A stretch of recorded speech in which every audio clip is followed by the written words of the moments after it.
Good evening students. UGC net classes में आपका एक बार फिर से स्वागत है। और हम रिसर्च एप्टीट्यूड के टॉपिक्स कर रहे थे। हमने लास्ट क्लास में स्टेप ऑफ रिसर्च डिस्कस किया था। उसके जो स्टेप थे उनको डिस्कस किया था हमने।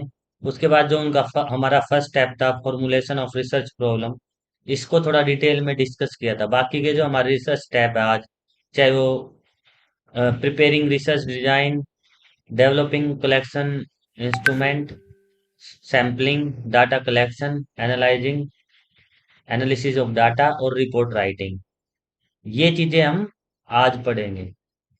ठीक है। तो लास्ट क्लास में हमने स्टेप्स ऑफ रिसर्च के बारे में डिटेल पढ़ा था। एक बार जल्दी से इनको रिवाइज कर लेते हैं कि क्या क्या स्टेप थे वो। तो जब भी इससे हर बार एक क्वेश्चन आता है एनटी नेट में, सबसे पहला स्टेप होता है हमारा फॉर्मुलेशन ऑफ रिसर्च प्रॉब्लम। हम सबसे पहले रिसर्च प्रॉब्लम को फॉर्मुलेट करते हैं, है ना। उसके बाद हम लिटरेचर रिव्यू करते हैं। और जैसे ही हम लिटरेचर रिव्यू कर लेते हैं उसके बाद हम अपने ऑब्जेक्टिव्स क्रिएट करते हैं। फिर अपने वेरिएबल्स आइडेंटिफाई करते हैं। और लास्ट में हम हाइपोथेसिस बनाते हैं। ठीक है। और जो हमारा इसमें सेकंड स्टेप था वो हमारा रिसर्च डिजाइन था, जिसमें हम ये कहते हैं कि रिसर्च डिजाइन एक ब्लूप्रिंट होता है किसी भी रिसर्च के लिए। तो उसमें एक्सपेरिमेंटल होगा या नॉन एक्सपेरिमेंटल होगा, इसकी हम स्टडी फर्दर करेंगे। थर्ड हमारा डाटा कलेक्शन के इंस्ट्रूमेंट थे कि किस तरीके से हमें डाटा कलेक्ट करना है। ठीक है। फोर्थ स्टेप है हमारा रिसर्च स्टेप का, वो है सैम्पलिंग। बहुत इंपॉर्टेंट टॉपिक है, इसमें हम प्रोबेबिलिटी नॉन प्रोबेबिलिटी सैम्पलिंग के बारे में पढ़ेंगे। और उसके बाद जो स्टेप है हमारा कलेक्शन ऑफ डाटा। और देन सेवंथ स्टेप है जो हमारा एनालिसिस, डाटा एनालिसिस, जो डाटा हमने कलेक्ट किया उसको एनालिसिस करेंगे। और जो एट्थ स्टेप है हमारा वो राइटिंग रिसर्च रिपोर्ट। तो इसमें title, table, content, chapter, bibliography और अपेंडिक्स, तो ये सारी चीजें हम इसमें करेंगे। तो लास्ट टाइम हमने ये formulation of research problem detail में पढ़ लिया था अपनी लास्ट क्लास में। एक बार फिर से इसको थोड़ा सा रिवाइज कर लेते हैं कि सबसे पहले क्या करते हैं हम ब्रॉड एरिया ऑफ इंटरेस्ट चुनते हैं। उसके बाद हम उस पे जो हमने इंटरेस्ट, जैसे मैंने एग्जांपल दिया था लास्ट क्लास में अनएम्प्लॉयमेंट का, कि हमने अनएम्प्लॉयमेंट पे रिसर्च करनी है। तो उसमें सबसे पहले ब्रॉड एरिया, फिर हम लिटरेचर रिव्यू करते हैं कि आज तक कितनी रिसर्च हो चुकी है, बुक्स पढ़ते हैं, उससे रिलेटेड रिसर्च पेपर पढ़ते हैं, है ना। तो ये सारी चीजें हम इसमें पढ़ते हैं। नेक्स्ट फिर हम नैरो डाउन करते हैं उस रिसर्च फोकस को, रिसर्च के फोकस को नैरो डाउन करते हैं, कुछ स्पेसिफिक टॉपिक लेके आते हैं। जैसे मैंने एग्जांपल दिया था कि रूरल एरिया में जो अनएम्प्लॉयमेंट है उस पर रिसर्च करनी है या हमें अर्बन एरिया में करनी है ना। तो फिर हम क्लियरली डिफाइन करते हैं टॉपिक को। और लास्ट में redefine and validate the research problem. तो ये बेसिक हमारा, हम जो हमारा फर्स्ट स्टेप है रिसर्च का, फॉर्मुलेशन ऑफ रिसर्च प्रॉब्लम, तो उसके ये पार्ट है। ठीक है। सेकंड अब हम पढ़ेंगे लिटरेचर रिव्यू। तो लिटरेचर रिव्यू जैसा कि आप सभी जानते हैं, लिटरेचर रिव्यू का मतलब होता है कि जैसे ही हम अपनी प्रॉब्लम आइडेंटिफाई कर लेते हैं उसके बाद हम लिटरेचर रिव्यू करते हैं। लिटरेचर रिव्यू का मतलब है कि जो हमारा डाटा, हमारे पास सेकेंडरी सोर्स ऑफ डाटा, जो भी हमारे पास डाटा है, चाहे हमारे पास बुक्स हो, है ना, चाहे हमारे पास आर्टिकल हो, या फिर कोई रिसर्च वर्क हुआ उस पे थीसिस वगैरह, तो बुक से, हमारे आर्टिकल से इनकी स्टडी करते हैं। तो हम ये क्यों करते हैं रिसर्च लिटरेचर रिव्यू? ताकि हम फैमिलियराइज हो जाए अपने रिसर्च टॉपिक से रिलेटेड, है ना। और दूसरा इसलिए भी करते हैं कि हम रिसर्च गैप आइडेंटिफाई कर पाए। ठीक है। रिसर्च गैप क्या होता है? रिसर्च गैप होता है कि जो हम हम पहले किसी टॉपिक पे रिसर्च हो चुकी है, जैसे ए कैंडिडेट ने की, बी कैंडिडेट ने की, सी कैंडिडेट ने की, है ना। तीन रिसर्चर थे, इन्होंने रिसर्च की। ठीक है। और इस रिसर्च में जिन क्वेश्चनों का इनसे, लेकिन कुछ क्वेश्चन ऐसे रह गए जो अनआंसर्ड थे। ठीक है। साइंस में बहुत बार ऐसा होता है ना, बहुत सारे क्वेश्चन का जवाब जो साइंटिस्ट थे वो नहीं दे पाते थे, तो नेक्स्ट साइंटिस्ट जो आते थे वो उनका आंसर देते थे। तो बहुत सारे क्वेश्चन इसमें, या बहुत सारे प्रॉब्लम अन आंसर्ड रह गए जिनका सॉल्यूशन नहीं निकला। तो जो डी रिसर्चर आएगा वो क्या करेगा, इन आंसर्ड को, अनआंसर्ड क्वेश्चन का जो है ना कि आंसर फाइंड आउट करे, ढूंढने की कोशिश करेगा। तो ये रिसर्च गैप होता है। रिसर्च गैप है कि जो रिसर्च नहीं हुई है अभी तक, उसको हम रिसर्च गैप में लेके आते हैं। हम वो कैसे पता चलेगा? जब हम लिटरेचर रिव्यू करेंगे कि आज तक इस टॉपिक पे, जो भी हमने टॉपिक चुना उस पे, टॉपिक पे क्या क्या वर्क हो चुका है ना। और उसके बाद जो वर्क, जो काम बचता वो, उसको हम रिसर्च गैप बोलते हैं। ठीक है। तो हर रिसर्च का कोई ना कोई रिसर्च गैप होता है किसी भी टॉपिक का। ठीक है। तो हम लिटरेचर रिव्यू करके रिसर्च गैप फाइंड आउट करते हैं कि इस रिसर्च में क्या रिसर्च गैप होगा। ठीक है। नेक्स्ट है, हम लिटरेचर रिव्यू में जो थर्ड हमारा ऑप्शन है वो है कि establishing the significance of the study. तो हमें आजकल जो रिसर्च हो रही है, जो आउट आउटकम बेस स्टडी की सभी बात करते हैं ना, आउटकम बेस रिसर्च की बात करते हैं बहुत सारे लोग। तो आउटकम बेस रिसर्च की जब बात करते हैं तो हम जब वो रिसर्च करेंगे उसका हमारा सिग्निफिकेंस क्या है ना। तो क्या हमारी सिग्निफिकेंस का मतलब है क्या रेलिवेंस है, रेलिवेंस ऑफ द रिसर्च। तो लिटरेचर रिव्यू भी ये बताता है कि हमारी जो स्टडी है उसकी रेलिवेंस क्या है। तो वो हम इसी तरीके से, जो लिटरेचर है, researcher can justify there study and highlight it's potential contribution. तो उसमें हम बुक्स वगैरह है, रिसर्च आर्टिकल्स है, और आजकल तो ऑनलाइन जो प्लेटफॉर्म है उस पे बहुत सारी वेबसाइट है जो रिसर्च में जाएंगे जब आप, तो वेब ऑफ साइंस करके है ना। वेब ऑफ साइंस हो गया, स्कोपस हो गया, है ना, एल्सवियर का स्कोपस है। तो इसमें बहुत सारे जर्नल है, रेप्यूटेड जर्नल है। तो ऐसे और भी बहुत सारे वो सोर्सेज है जहाँ से हम लिटरेचर रिव्यू करते हैं, है ना। अगर हम इंडिया की बात करें तो हमारा शोध गंगा है ना, इससे क्वेश्चन आता है हर बार। शोध गंगा में क्या है, हमारी थीसिस है। तो जितने भी थीसिस है हमारी ऑनलाइन रिपोजिटरी है ये थीसिस का। ठीक है। तो ये हमारा लिटरेचर रिव्यू का ही पार्ट है सारा का सारा।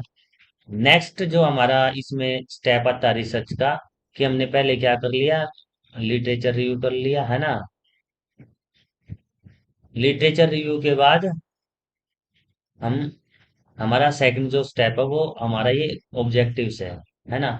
उसमें प्रॉब्लम आइडेंटिफिकेशन से पहले, तो जैसे ही हम ऑब्जेक्टिव्स, क्या होते हैं हमारे रिसर्च के ऑब्जेक्टिव्स, होते हैं कि क्या हमारा एम क्या है रिसर्च का, हम क्या फाइंड आउट करना चाह रहे हैं रिसर्च में।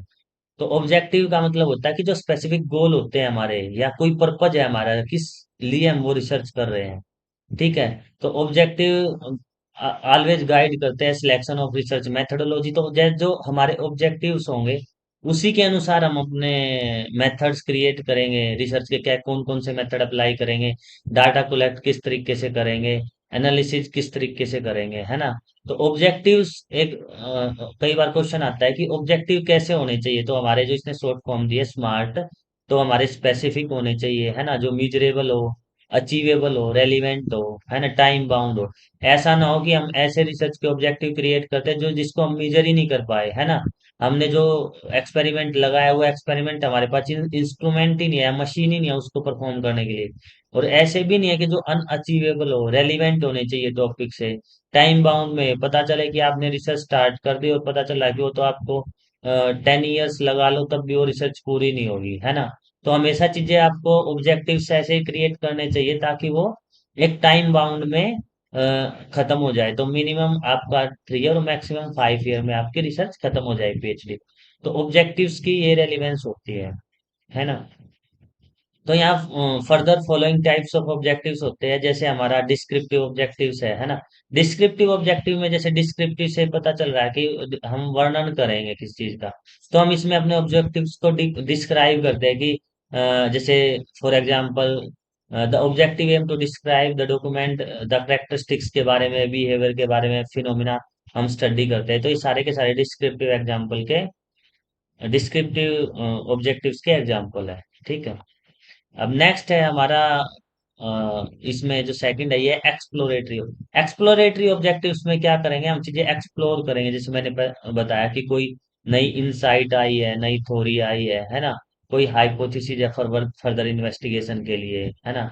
एक्सप्लोरेटरी जो ऑब्जेक्टिव होते हैं वो इन्फ्लुएंस करते हैं। जैसे फॉर एग्जांपल इसने वो दे रखा है, an explanatory objective could examine the factor influencing consumer behaviour toward sustainable bulk product. तो ये कह रहा है कि क्या उसका इन्फ्लुएंस होगा, कौन से फैक्टर होंगे वो, है ना। तो इसमें क्या करेगा एक्सप्लोरेटरी है, इसको एक्सप्लेन, इसको एक्सप्लोर करेगा कि भाई ये बताएगा कि कौन कौन से ऑब्जेक्टिव होंगे, है ना। तो क्या नई इंसाइट होगी कि ताकि कंज्यूमर जो है हमारा उसका उसको हम अपनी तरफ अट्रैक्ट कर सके, जो हमारे प्रोडक्ट है ना वो उसको ज्यादा से ज्यादा बाय करे। तो ये सारी चीजें हम इसमें देखते हैं। फिर एक्सप्लेनेटरी में हम एक्सप्लेन करते हैं। इवेल्युएटिव में जो हमारा इवेल्युएटिव टाइप की है, जैसे इसमें एग्जांपल दिया हुआ है कि objective could be assesses the effectiveness of a training programme improving employ performance. तो क्या इफेक्टिव ट्रेनिंग का जो इफेक्टिवनेस है उसको देखने के लिए जो एम्प्लॉय के उसकी परफॉर्मेंस पे क्या फर्क पड़ता है ट्रेनिंग का, तो ये असेस करने के लिए हम जो इवेल्युएटिव ऑब्जेक्टिव्स करते हैं। तो ऑब्जेक्टिव्स भी हमारे जो टॉपिक्स होते हैं उसके अनुसार अ, हम बनाते हैं हमारा रिसर्च टॉपिक। और जैसे हमारे ऑब्जेक्टिव होते हैं उसके अनुसार हम अपनी मेथोडोलॉजी क्रिएट करते हैं। ठीक है। तो कंपैरेटिव ऑब्जेक्टिव्स में ये है कि हम अलग अलग कंपेयर करेंगे अलग अलग टाइप्स के जो हमारे एम्स है उसको पॉपुलेशन के वेरिएबल्स सिमिलरिटीज में, जैसे अलग अलग का डिफरेंस या रिलेशनशिप शो करेंगे हम। तो कई बार हम कंपैरेटिव में तो कंपेयर करेंगे, जैसे मैं एग्जांपल दिया है कि to compare effectiveness of two different approaches for a specific medical condition. तो इसमें ये है कि कंपैरिजन का है कि जैसे मैंने बताया कि कोई डॉक्टर है ना, ये डॉक्टर ए है और कोई डॉक्टर बी है ना, तो ये अपना अलग ट्रीटमेंट करेगा, ये अलग ट्रीटमेंट करेगा, डिजीज सेम है ना। तो यहाँ कंपेयर कर सकते हैं कि जैसे मैंने बताया कि फीवर को ठीक करना, डॉक्टर ने लास्ट टाइम भी एग्जांपल दिया, हो सकता है कि हमें पीसीएम दे दे, पैरासीटामोल, है ना। ये हो सकता है कि कॉम्बी फ्लैम दे दे या और भी कोई साल्ट दे दे, मैं फॉर जस्ट एग्जांपल के लिए बता रहा हूँ। तो एक ही डिजीज के लिए अलग अलग ट्रीटमेंट हो गए, है ना। तो इसमें हम कंपैरेटिव कर सकते हैं कौन सा बेटर है ना। किस में इमीडिएट इफेक्ट है या किस में लॉन्ग टर्म इफेक्ट है, किस में बाद में ज्यादा वो हमारे लिए बॉडी के लिए जो हानिकारक है। ठीक है।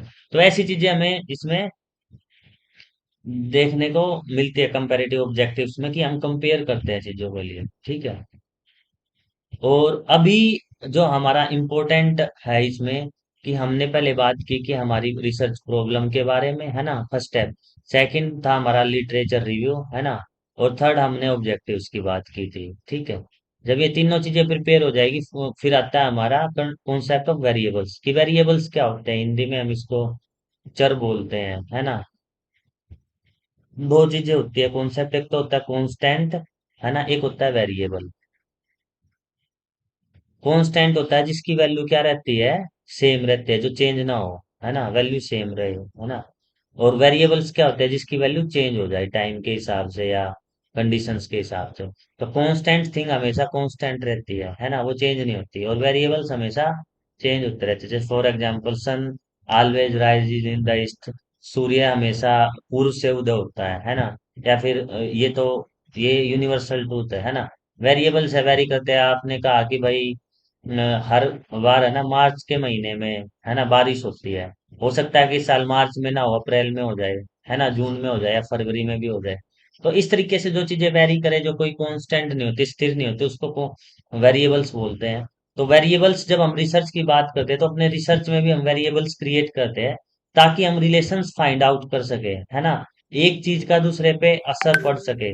और वेरिएबल्स क्या होते हैं रिसर्च में, वेरिएबल्स वो फैक्टर होते हैं, करेक्टरिस्टिक्स जो मेजर किए जाते हैं, जो मैनिपुलेट हो सकते हैं, ना, जो ऑब्जर्व हो सकते हैं, है ना। ये तीनों चीजें हमने पढ़ी थी एक्सपेरिमेंटल रिसर्च में, है ना। एक्सपेरिमेंटल रिसर्च का ये एग्जाम्पल थे कि कौन सी चीजें वो होगी हमारी, ऑब्जर्व करेंगे, किस चीज को हम मैनिपुलेट करेंगे, मेजर करेंगे, ऑब्जर्व करेंगे। ठीक है। तो वेरिएबल्स का जो सेंट्रल रोल होता है किसी भी रिसर्च डिजाइन में, वो डाटा कलेक्शन में और एनालिसिस में, है ना।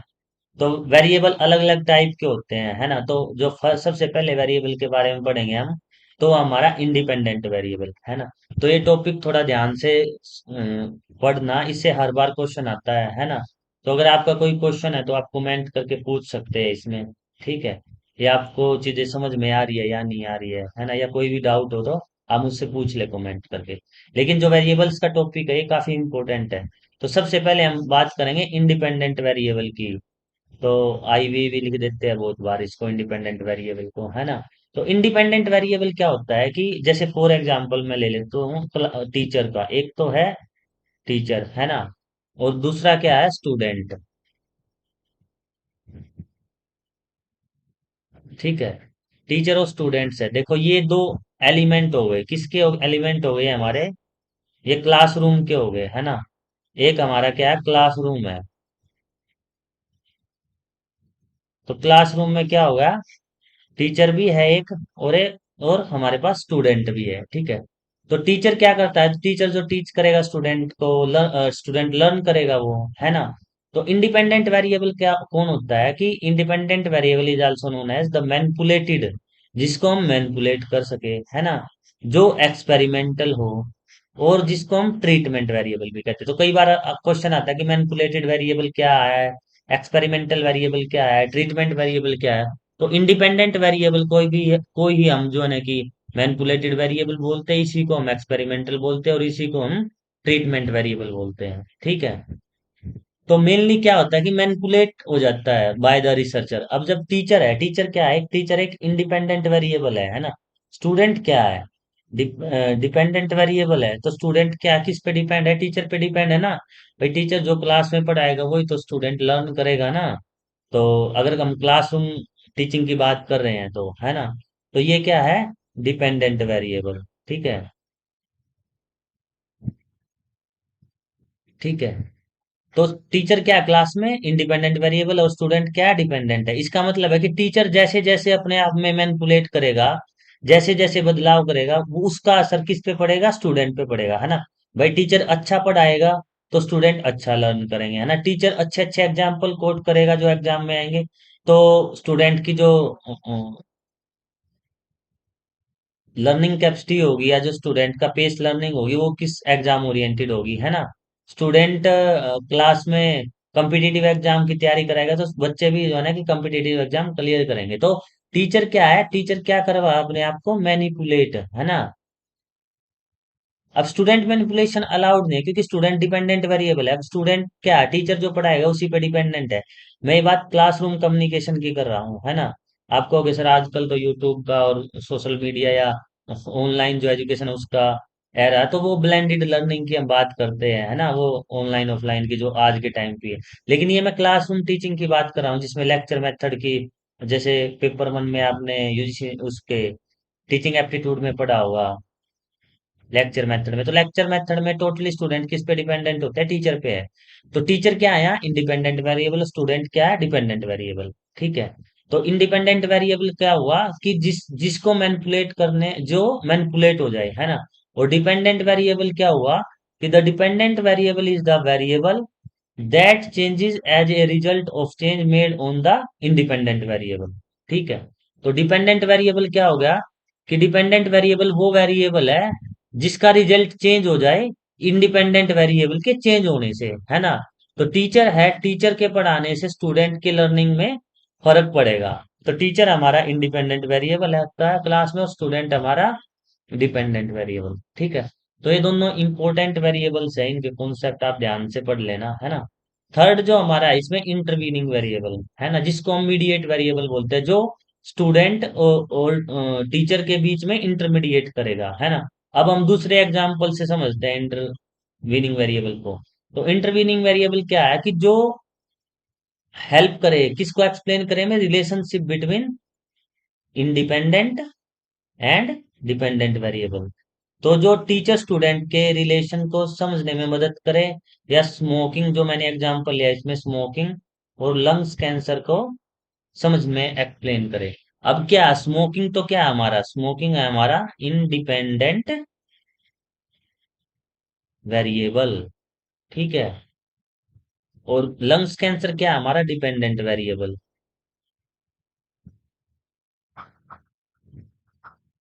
ठीक है। तो जब स्मोकिंग करेंगे तो उससे क्या होता है, लंग्स कैंसर होता है ना। तो ये डिपेंड करेगा कि कितने एक्सटेंट तक आपने स्मोकिंग की है ना, कितने दिन तक की है आपकी एज का है, बहुत सारे फैक्टर इसके बारे में आगे एक्सप्लेन करेंगे। लेकिन हम सिर्फ यहाँ इतना समझना चाह रहे हैं कि स्मोकिंग क्या है, या मैनिपुलेशन है, डिपेंडेंट वेरिएबल पे मैनिपुलेशन अलाउड नहीं होती। स्मोकिंग करने से लंग्स कैंसर होता है, और इंटरवीनिंग वेरिएबल होता है जो इन दोनों चीजों को, इनके बीच में रीजन बताए, है ना, जो रिलेशनशिप बताए, क्या रिलेशनशिप है। तो इसमें लिखा है कि tissue damage is an intervening variable in smoking and lungs cancer relationship. तो टिश्यू का डैमेज होना, क्योंकि स्मोकिंग करेंगे तो उससे क्या होगा, जो हमारे अंदर सेल्स है, जो हमारे अंदर टिश्यू है हमारी बॉडी में, वो डैमेज हो गए लंग्स में, है ना। तो वो डैमेज होने के बाद ही हमें क्या होगा, लंग्स कैंसर होगा। तो टिश्यू डैमेज हमारा क्या होगा, इंटरवीनिंग वेरिएबल। ठीक है। तो इस तरीके से आप वेरिएबल्स के क्वेश्चन करोगे। इसी इसमें डायरेक्टली क्वेश्चन आता है कि इंडिपेंडेंट वेरिएबल क्या होता है जो मैनिपुलेट हो सके, डिपेंडेंट वेरिएबल क्या होता है जो मैनिपुलेट नहीं हो सकता है ना, इंटरवीनिंग वेरिएबल क्या होता है जो रिलेशनशिप बताता है हमें किसके बारे में, हमारे रिलेशनशिप बताए इन दोनों के बारे में, डिपेंडेंट वेरिएबल के बारे में भी और लंग्स के, सॉरी, इंडिपेंडेंट वेरिएबल के बारे में भी। तो इनके बीच में जो रिलेशनशिप फाइंड आउट करे वो हमारा क्या होगा, इंटरवीनिंग वेरिएबल होगा। ठीक है। यहाँ तक आया मुझे आपको समझ में, एक बार कमेंट करके मुझे बताएं। ठीक है। तो नेक्स्ट इसमें हमारा क्या है, मॉडरेट वेरिएबल। तो मॉडरेट वेरिएबल और इंटर वेरिएबल बहुत लगभग एक ही बात होती है। इसमें क्या है कि the moderating variable affect the strength and direction of the relationship between the independent and dependent variable, है ना। अब इसमें देखो कि मॉडरेट वेरिएबल क्या होगा, जो जो मैंने बताया था कि जो इंटरवीनिंग वेरिएबल की स्ट्रेंथ को, कि कितने इफेक्ट तक रिलेशनशिप होगा। तो जो मैंने एग्जांपल दिया था स्मोकिंग, और जो हमें लंग्स कैंसर हुआ है ना, जिस भी पेशेंट को लंग्स कैंसर है ना, उसने किस स्ट्रेंथ तक स्मोकिंग की। तो इसमें जो स्ट्रेंथ मॉडरेटिंग वेरिएबल क्या बताएगा, जो स्ट्रेंथ की डायरेक्शन देगा, कि वेरिएबल अफेक्ट द स्ट्रेंथ, जो वेरिएबल वो करेगा क्या, इसकी स्ट्रेंथ को अफेक्ट करेगा कि कितने एक्सटेंट स्मोकिंग करने से लंग्स कैंसर होगा, है ना, इस तरीके की चीजें। तो इसमें बहुत सारे एज ग्रुप है, जैसे एज है ना। तो स्मोकिंग, अब कितनी एज के है आप स्मोकिंग कर रहे हो ना, कितनी एज तक आपने की है, तो ये सारी चीजें डिपेंड करेगी कि लंग्स कैंसर कितना होगा, किस ग्रेड का होगा आपको, है ना। तो मॉडरेट वेरिएबल है जो इन दोनों वेरिएबल्स की स्ट्रेंथ को एक्सप्लेन करता है कि किस स्ट्रेंथ को अफेक्ट करता है और कितने क्या डायरेक्शन रहेगी उसकी, इसके बारे में हमें मॉडरेटिंग वेरिएबल बताता है। ठीक है।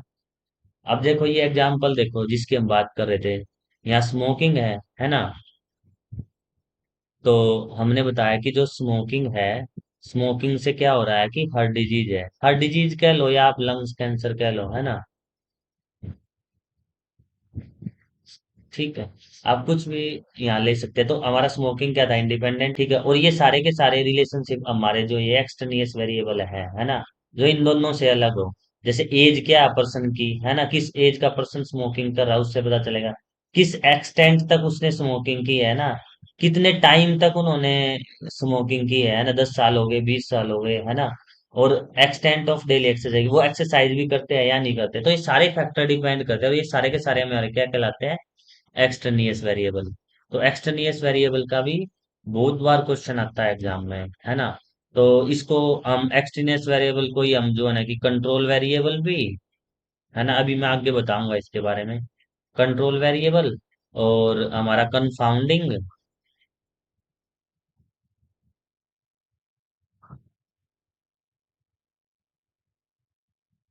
ठीक है। कंफाउंडिंग वेरिएबल, है ना, extraneous variable, control variable, confounding variable. तो ये तीनों जब नाम मिले आपको तो इनका एक ही मतलब है। ठीक है। तो अब हम कंट्रोल वेरिएबल के बारे में पढ़ लेते हैं एक बार, कंट्रोल वेरिएबल क्या है। तो control variable are the factor that are held constant, है ना। तो controlled in the research study eliminate their potential. हम कंट्रोल वेरिएबल को क्या करते हैं रिसर्च में, कंट्रोल करके रखते हैं, है ना। क्योंकि जैसे मैंने कल एग्जांपल दिया था कि जो टी और स्लीप का एग्जांपल दिया था मैंने, है ना, इसमें मैं आगे एग्जांपल दूंगा। जैसे कंट्रोल वेरिएबल क्या होता है कि वो वेरिएबल सिर्फ हम क्या करते हैं रिसर्च में, मिनिमम वेरिएबल इंडिपेंडेंट रखते हैं, या तो एक रखते हैं या एक दो रखते हैं ना। हम जितने ज्यादा इंडिपेंडेंट वेरिएबल रखेंगे उतना ज्यादा मैनिपुलेशन होगा, है ना, उतना ज्यादा असर हमारा रिजल्ट पर पड़ेगा हमारे रिसर्च के। तो हम कोशिश करते हैं ज्यादातर वेरिएबल को कंट्रोल करके रखें, है ना। तो हम कंट्रोल वेरिएबल वो होते हैं जो कांस्टेंट रखने होते हैं रिसर्च में, ताकि वो एलिमिनेट करे, अपना पोटेंशियल ना दिखाए, relationship between independent and dependent variable. कि जब हम टीचर और स्टूडेंट के लर्निंग के बारे में बात कर रहे हैं, जैसे मैंने पहले भी बताया, तो हम बाकी जो फैक्टर है कि वो रखेंगे, हम कंट्रोल में रखेंगे, कि ये भी ध्यान रखेंगे वहाँ प्रॉपर लाइटिंग है ना, ये भी ध्यान रखेंगे कि जो है ना कि ये कोई बीमार नहीं है ना, ये भी ध्यान रखेंगे बाहर कोई फिजिकल नॉइस नहीं है ना, फिजिकल नॉइस नहीं है, साइकोलॉजिकल नॉइस नहीं है, जो जितनी भी नॉइस हमने कम्युनिकेशन में पढ़ी है, हमारी फिजिकल नॉइस हुई है ना, साइकोलॉजिकल नॉइस हुई या फिजियोलॉजिकल नॉइस हुई, ये बीमार तो नहीं है ना, या लाइट की तो की कमी नहीं है ना, या इसका मन नहीं है समझ में इसको, या इसमें कोई प्रिजुडाइस है इस टीचर को लेकर, तो ये सारी चीजें क्या है, ये कंट्रोल वेरिएबल है। तो हम इन चीजों को कंट्रोल रख के ही तो पता करेंगे ना कि जो टीचर पढ़ा रहा है वो स्टूडेंट को समझ में आ रहा है या नहीं आ रहा है ना। तो जब हम इन दोनों वेरिएबल्स की स्टडी करेंगे, बाकी जितने भी फैक्टर हैं उनको सबको कंट्रोल करेंगे, और वो बाकी सारे फैक्टर होते हैं उसको कंट्रोल वेरिएबल करते हैं। तो रिसर्च में कंट्रोल वेरिएबल करने बहुत जरूरी है। अगर हमने वेरिएबल्स कंट्रोल नहीं किए तो वो रिजल्ट में क्या करेंगे, अपना अफेक्ट शो करेंगे, तो हमें ट्रू रिजल्ट नहीं पता चलेगा। हमें रियली में ये पता नहीं चलेगा कि जो टीचिंग नहीं कर पा रहे बच्चे, वो सिर्फ टीचर की वजह है या कुछ और वजह है वहाँ, है ना। ये सारी फाइंड आउट, तो रिसर्च का मैं जस्ट एग्जांपल दे रहा हूँ, इसको आप बहुत सारे एग्जांपल है इसमें, ठीक है। तो जैसे इसमें एग्जांपल दिया है, ए न्यू, हमें एग्जामाइन करना है कि impact of a new medication on patient outcome. तो हमने कोई नई मेडिसिन दी है और पेशेंट में पता करना है कि वो जो नई मेडिसिन है हमारी, जैसे फॉर एग्जांपल हम पीसीएम ही ले लेते हैं, है ना। तो पैरासीटामोल का आउटकम देखना कि पेशेंट में कितना हो रहा है ना। तो हम कौन कौन से फैक्टर है, जैसे इसकी, ये पेशेंट की एज हो गई है ना, जेंडर हो गया है ना, प्री एग्जिस्टिंग जो इसकी मेडिकल कंडीशन हो गई, जो पहले की या बीमार था या नहीं था, है ना।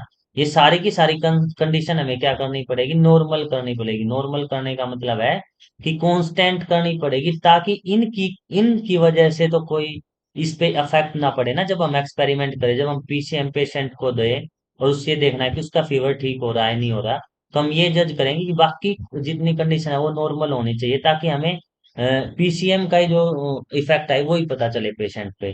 तो जो हम बाकी चीजें कंट्रोल करते हैं तो इनको कंट्रोल वेरिएबल बोलते हैं, ठीक है। और उसके बाद एक्सट्रेनियस वेरिएबल है ना। तो many factors on the variables that may affect the outcome, this variable are also known as extraneous variable. तो चाहे कंट्रोल वेरिएबल हो, चाहे एक्सट्रेनियस वेरिएबल हो, है ना, तो ये एक ही बात है, ठीक है। तो जैसे इसमें extraneous variable also affect the dependent variable, although these are not manipulated. तो कांस्टेंट वेरिएबल का, सॉरी, एक्सट्रेनियस वेरिएबल का मतलब क्या है कि हम उनको मैनिपुलेट नहीं कर सकते, है ना। और इसी तरीके से हम डिपेंडेंट वेरिएबल को, है ना, तो डिपेंडेंट और मैनिपुलेट कौन सा होगा वेरिएबल, ओनली मैनिपुलेशन अलाउड होगी सिर्फ इंडिपेंडेंट वेरिएबल में, ठीक है। ये बात आपको बिल्कुल याद रखनी है, हमेशा कौन उसमें आती है एग्जाम में, ठीक है। तो एक्सट्रेनियस वेरिएबल क्या करते हैं, मास्क कर देते हैं relationship between dependent and independent variable. तो यही है कि वो अपना असर दिखाते हैं, अपना जो उनका रिएक्शनरी काम शो करते हैं, तो हम ऑलवेज इनको मास्क रखते हैं, मतलब इनका इफेक्ट नहीं आने देते हैं उनपे, है ना। और जो इसमें एक और इम्पोर्टेंट बात है जो मुझे बतानी है आपको, तो इसमें जैसे एक्सट्रेनियस जो वेरिएबल होते हैं वो real reason, if an extraneous variable is the real reason for an outcome instead of independent. तो कई बार क्या होता है कि रिसर्च में कि जो हमारा इंडिपेंडेंट वेरिएबल है उसका तो असर आ नहीं रहा, और जो एक्सट्रेनियस वेरिएबल है वो अपना असर शो कर रहा है ना। Then it is also known as confounding variable, और उसी को हम कंफाउंडिंग रिलेशनशिप बोलते हैं, है ना। तो कंफाउंडिंग वेरिएबल भी इसको बोलते हैं कि जब जो इंडिपेंडेंट वेरिएबल को डिपेंडेंट वेरिएबल पर रिजल्ट शो करना था, जो रिजल्ट आ रहा है, और वो जो हमारा रिजल्ट शो हो रहा है, वो रिजल्ट किसकी वजह से शो हो रहा है हमारा, वो हमारा रिजल्ट शो हो रहा है एक्सट्रेनियस वेरिएबल की वजह से, है ना। तो इसी तरीके की रिसर्च वेरिएबल को हम कंफाउंडिंग वेरिएबल और कंफाउंडिंग रिलेशनशिप बोलते हैं इसको, ठीक है। तो ये चीजें हमें याद रखनी है, एक्सट्रेनियस वेरिएबल, कंट्रोल वेरिएबल और कंफाउंडिंग वेरिएबल, है ना। ये हर बार क्वेश्चन पूछा जाता है यूजीसी नेट में, ठीक है। अब बात आई कि हमने वेरिएबल तो स्टडी कर लिए कि जो इंडिपेंडेंट वेरिएबल हुआ, डिपेंडेंट वेरिएबल हुआ, है ना, एक्सट्रेनियस वेरिएबल हुआ, कंट्रोल वेरिएबल हुआ, ठीक है। अब बात आती है इनकी मेजरमेंट की, कि हम इनकी मेजरमेंट कैसे करेंगे। तो इससे हर बार क्वेश्चन आता है, जो स्केल्स होते हैं अलग अलग वेरिएबल्स, जो मेजरमेंट स्केल है ना, इससे हर बार एग्जाम में हमसे क्वेश्चन पूछता है एनटीए यूजीसी नेट में, है ना। तो इसमें जो इसको डेवलप किसने किया था वेरिएबल्स को, तो साइकोलॉजिस्ट थे स्टैनले स्टीवन, तो इन्होंने इसको डेवलप किया था। और बेसिकली फोर इन्होंने कॉमन स्केल मेजरमेंट के बनाए थे। तो फर्स्ट जो इन्होंने क्लासिफाई किया, तो फर्स्ट क्वालिटेटिव स्केल, और सेकंड जो स्केल इन्होंने प्रिपेयर किया वो हमारा क्वांटिटेटिव स्केल। और क्वालिटेटिव स्केल के जो पार्ट है हमारे वो नॉमिनल, है ना, और ऑर्डिनल, ठीक है। और क्वांटिटेटिव स्केल के जो पार्ट है हमारे इंटरवल और रेशो स्केल। तो बेसिकली हमारे 1, 2, 3, 4 स्केल है जिनसे हमेशा क्वेश्चन आते हैं एग्जाम्पल से। इसमें हर बार क्वेश्चन आया है तो मैच द फॉलोइंग के रूप में आएगा, है ना, या डायरेक्ट क्वेश्चन स्टेटमेंट वगैरह के बारे में, स्टेटमेंट वगैरह देके आपसे पूछ लेंगे, ठीक है। अब हम बात करते हैं नॉमिनल स्केल की। नॉमिनल स्केल है क्या, ठीक है। तो नॉमिनल स्केल क्या होता है कि नॉमिनल स्केल हम बोलते हैं is also called the categorical value variable scale. Nominal scale में क्या होते हैं, सिर्फ क्लासिफिकेशन करते हैं हम, है ना। अब आप पूछोगे सर क्लासिफिकेशन क्या होते हैं। क्लासिफिकेशन का मतलब होता है कि सिर्फ हम उसको उसके पार्ट में डिवाइड करते हैं, हम कोई रैंकिंग नहीं देते, है ना। तो हम यहाँ कोई ये लेबलिंग के लिए यूज होता है जनरली, है ना। Doesn't involve quantitative value. तो यहाँ क्वांटिटेटिव वैल्यू नहीं होता, कोई ऑर्डर नहीं होती। ऑर्डर का मतलब है कि यहाँ कोई रैंक नहीं होती। तो इसका एग्जाम्पल की जब हम बात करें, जैसे फॉर एग्जाम्पल हमने क्रिएट किया मेल, है ना, फीमेल, है ना। अब इसमें कोई अप एंड डाउन नहीं है ना। और जैसे फॉर एग्जांपल हम बात करें मेल फीमेल, है ना, इसी तरीके से जैसे ब्लड ग्रुप का इसमें सबसे बेस्ट एग्जांपल है ए बी, ए बी। अब इसमें कोई भी ब्लड ग्रुप अपने आप से ज्यादा आगे नहीं, हम ये कह रहे हैं कि भाई ये 1 नंबर का है, ये 2 नंबर का है, 3 नंबर का। कोई रैंकिंग नहीं है यहाँ, है ना, सभी इक्वल ही है ना।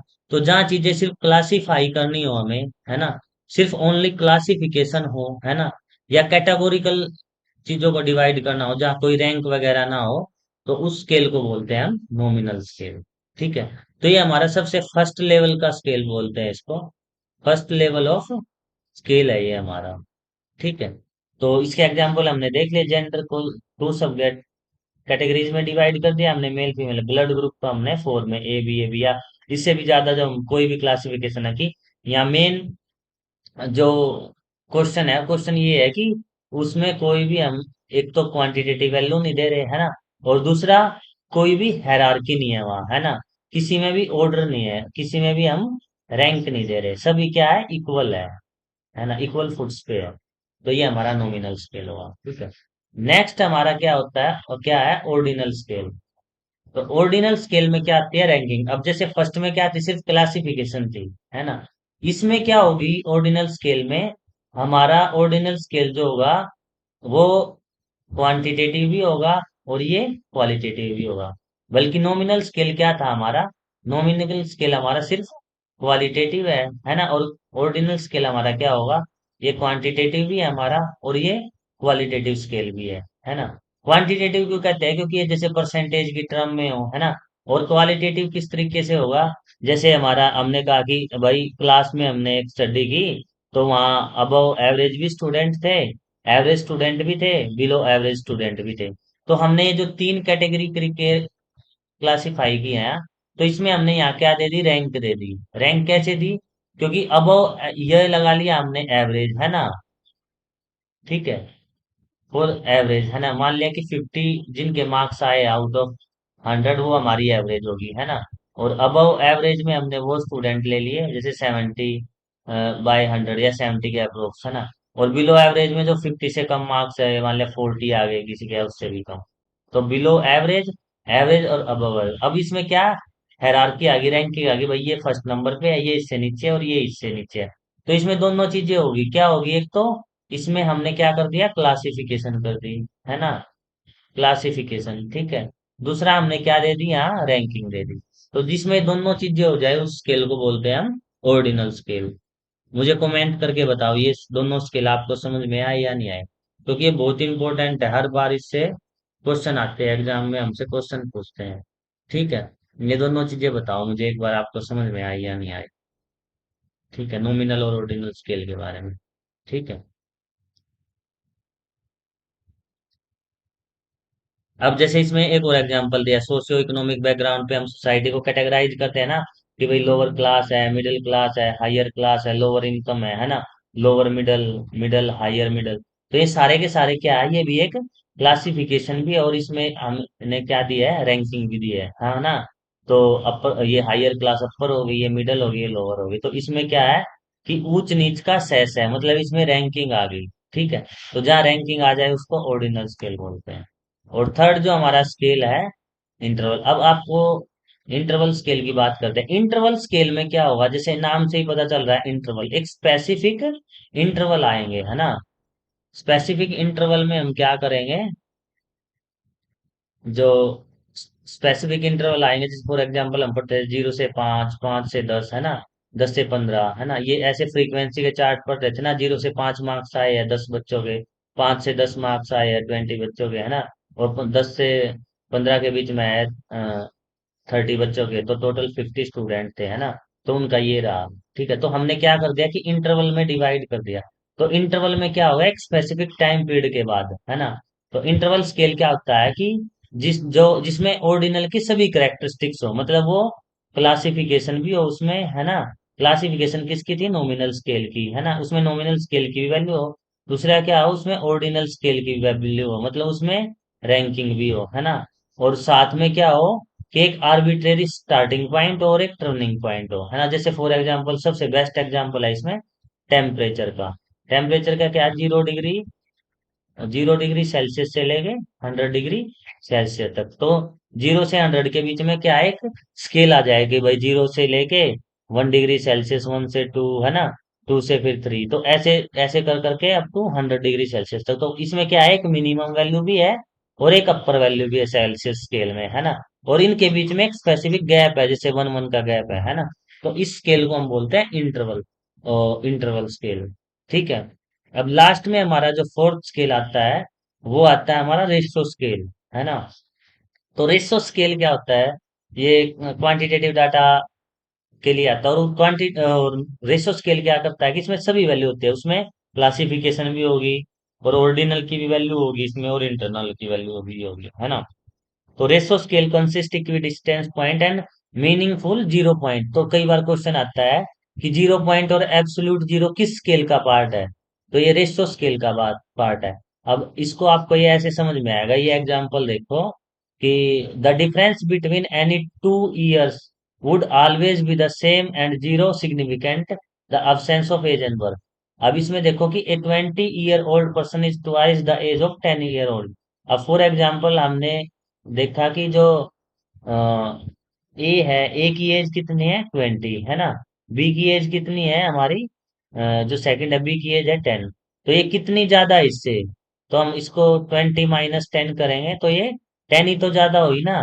और इसमें रेशो कितना आ गया, 10 1 जा 10, 10 2 जा 2, तो किस में आ गई, 2:1 में आ गई, है ना। तो इसलिए रेशो स्केल बोलते हैं, ताजा कंपैरिजन हो सके इक्वली। वो होगी, जैसे ये कहे कि उसके, जैसे बहुत बार एग्जांपल आते हैं ना रीजनिंग में कि राम के फादर की एज है ना उससे डबल है ना। तो हमने उसकी एक्स मान ली राम की, तो उसके फादर की कितनी होगी, 2x हो गई। ठीक है, तो इसमें रेशो आ गया 1:2 का। तो इस तरीके से जो रेशो स्केल होता है उसमें हम सारी वैल्यूज देखते हैं। और एब्सोल्यूट जीरो इसमें बहुत इंपॉर्टेंट टर्म है, ये याद रखना, इससे हर बार क्वेश्चन आते हैं। ठीक है, तो अभी हम लास्ट में इसको कंक्लूड करें इस टॉपिक को। तो हमने क्या क्या स्केल ऑफ मेजरमेंट से क्वेश्चन आते हैं, क्या क्या हमने इससे चीजें सीखी है। तो बेसिकली है कि नॉमिनल स्केल में क्या आएगा, जो हमारा सब फर्स्ट लेवल ऑफ स्केल है सबसे पहला। तो हमारा जो नॉमिनल स्केल है, तो नॉमिनल स्केल में क्या आएगा, सिर्फ क्या कैटेगराइजेशन है, ये इधर हमने वो करेक्टरिस्टिक्स लिख रखे हैं। तो इसमें तो क्या है, डायरेक्टली कैटेगराइजेशन ऑफ लेवल्स है ना। इसमें रैंकिंग है, इसमें इक्वल इंटरवल है, और मीनिंगफुल जीरो है। तो नॉमिनल स्केल में सिर्फ क्या आएगा, नॉमिनल स्केल में सिर्फ कैटेगराइजेशन है ना, यहाँ कोई रैंकिंग नहीं है, कोई इंटरवल नहीं है, कोई रेशो नहीं है। ठीक है, और जो सेकंड हमारा ऑर्डिनल स्केल है, ऑर्डिनल स्केल क्या करेगा, जो नॉमिनल स्केल की कैरेक्टरिस्टिक्स है वो तो अपने पास रखेगा ही रखेगा, उसके अलावा रैंकिंग और आ जाएगी इसमें, जो सेकंड लेवल की है। तो ऑर्डिनल स्केल में क्या आ गया, ऑर्डिनल स्केल में नॉमिनल स्केल की कैरेक्टरिस्टिक्स तो है ही, उसके ज्यादा रैंकिंग और आ गई, उसमें एडर ऑर्डर और आ गया। ठीक है, उसके बाद जो थर्ड स्केल है, इंटरवल स्केल, उसमें नॉमिनल स्केल के भी कैरेक्टरिस्टिक्स है, कैटेगराइजेशन है ना, उसमें ऑर्डिनल स्केल का भी करेक्टरिस्टिक्स है, जो रैंकिंग है, और इसमें अपनी क्या आ गई लास्ट में, इक्वल इंटरवल, जो हमने 0 से डिग्री सेल्सियस से 100 डिग्री सेल्सियस की बात की थी, जो ये इक्वल इंटरवल आ गए। और जो हमारा लास्ट का रेशियो स्केल है, उसमें जो चारों स्केल है, उन चारों के करेक्टरिस्टिक्स होते हैं। ये नॉमिनल स्केल का भी होगा, इसमें ऑर्डिनल का भी होगा, इसमें इंटरवल स्केल का भी होगा, और रेशियो स्केल तो इसमें है ही एब्सोल्यूट जीरो। तो ये जो रेशो स्केल क्या होता है हमारा, बेसिकली रेशो स्केल कंसिस्ट करता है हमारे तीनों के तीनों, हमारा नॉमिनल है ना, हमारा इंटरवल, और हमारा ऑर्डिनल। ये तीनों के तीनों स्केल हमारे रेशो स्केल में आते हैं। तो ये हमारे वेरिएबल्स की मेजरमेंट थी, जो स्केल्स हमेशा एग्जाम में पूछते हैं कि measurement of variable various scales के बारे में। तो उसमें हमारा नॉमिनल, ऑर्डिनल, इंटरवल और रेशो स्केल है ना। तो ये काफी इंपॉर्टेंट टॉपिक है, तो इसके बारे में जरूर पढ़ के जाना, इससे हर बार क्वेश्चन आते हैं। ठीक है। अभी हम नेक्स्ट को हमारा जो एटीट्यूडनल स्केल है, इसी का पार्ट है।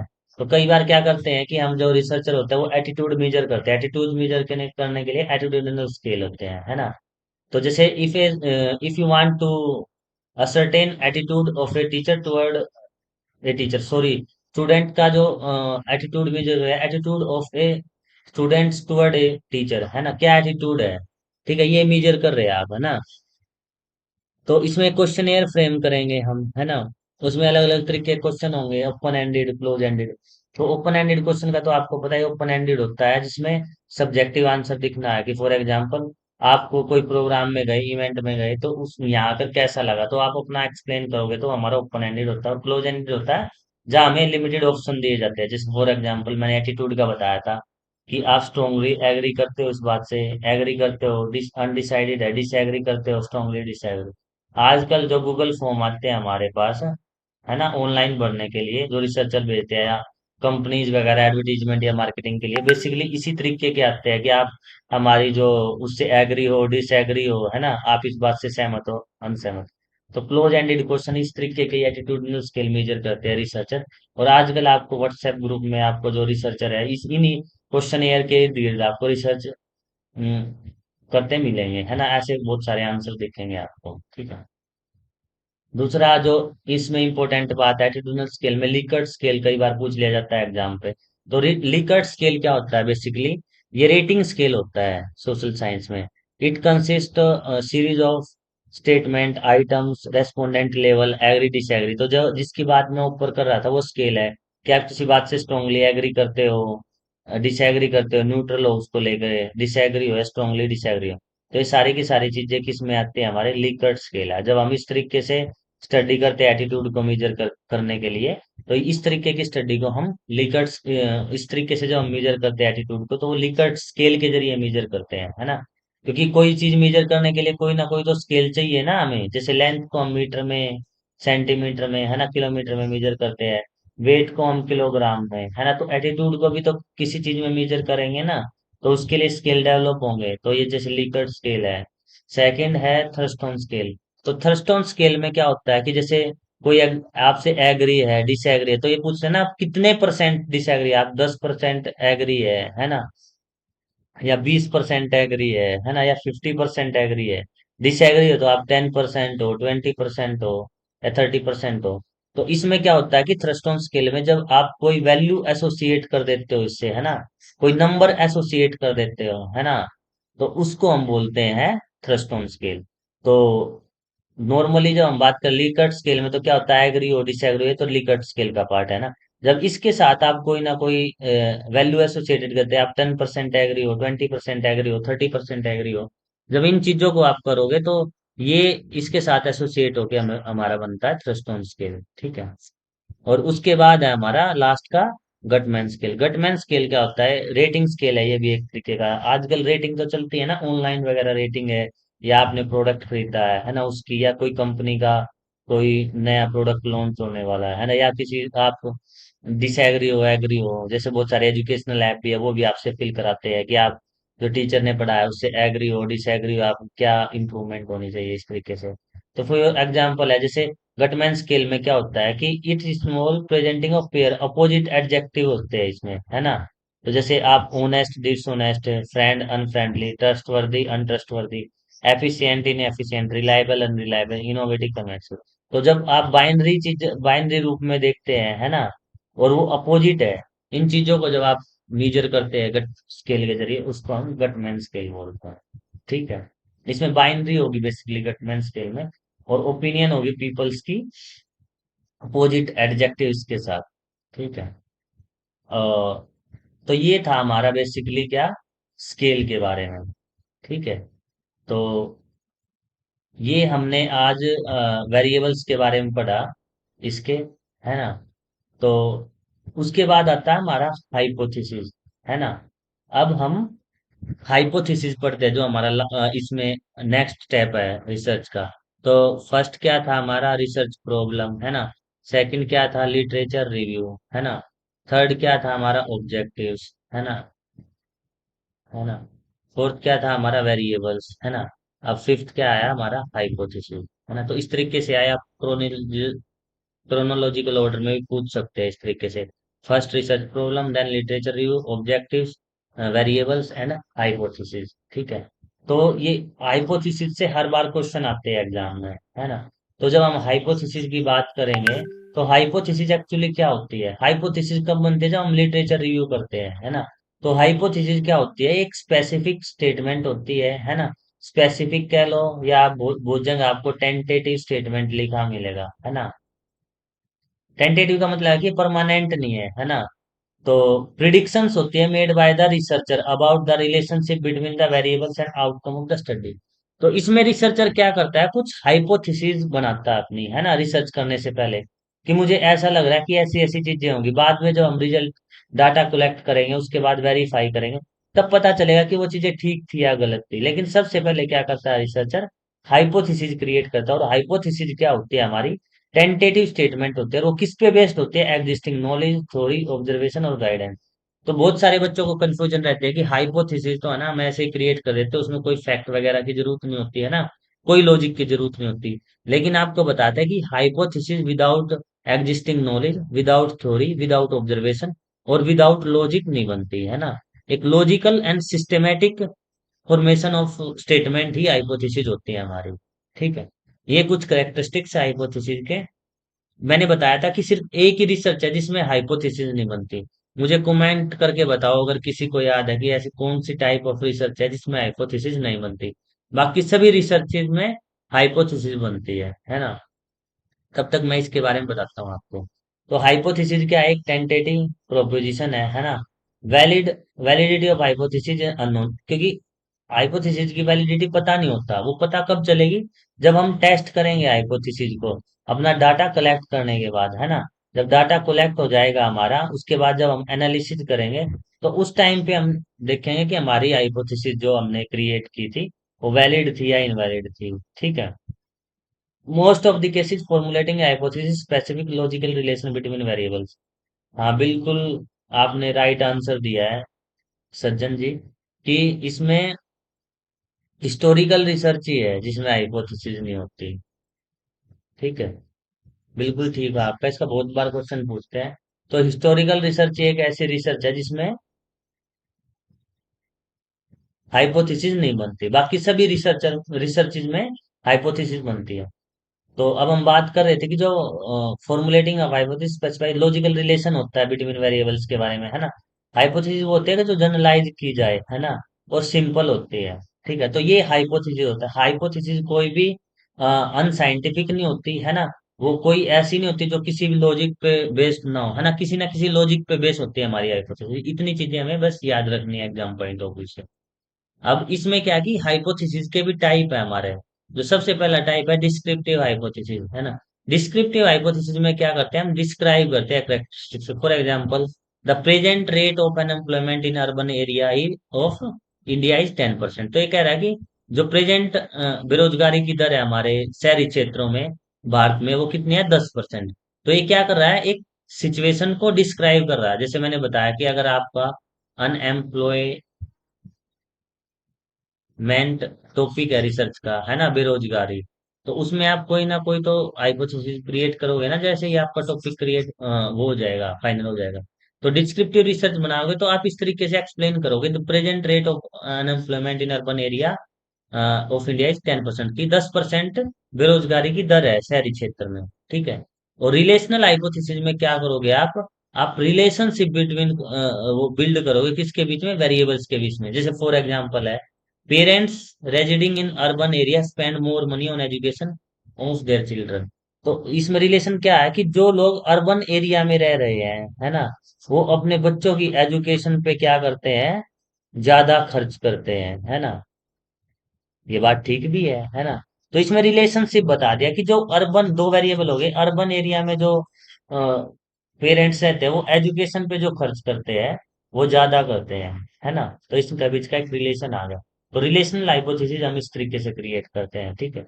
और थर्ड जो हमारी है, एक्सप्लेनेटरी हाइपोथेसिस। एक्सप्लेनेटरी में सिर्फ हम कोज एंड इफेक्ट बताते हैं कि क्या रिलेशनशिप है उनका, है ना। तो ये हमारा एक्सप्लेनेटरी है। जैसे फॉर एग्जांपल है, when salaries increases the spending on the food also increases, है ना। ये कह रहा है कि अगर हमारी सैलरी बढ़ गई, है ना, तो हम जो हमारा फूड पे या बाकी चीजों पे खर्च करेंगे वो भी बढ़ जाएगा। तो ये एक्सप्लेन कर रहा है कि सैलरी इंक्रीज होने से जो हमारे खाने पे जो खर्च था फूड आइटम्स पे वो भी बढ़ गया है। ठीक है। तो ये हमारे basically three type of hypothesis है ना। इससे बहुत बार क्वेश्चन आता है स्टेटमेंट में इनसे रिलेटेड। इसके बारे में हम कल पढ़ेंगे, ये काफी इंपॉर्टेंट टॉपिक है, alternate hypothesis and null hypothesis, है ना। इसके बारे में हम कल पढ़ेंगे। ठीक है।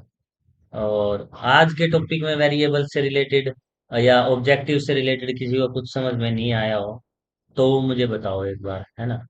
और ये आप यहाँ तक पढ़ के आना, इससे रिलेटेड कोई क्वेश्चन हो तो वो आप करके आना।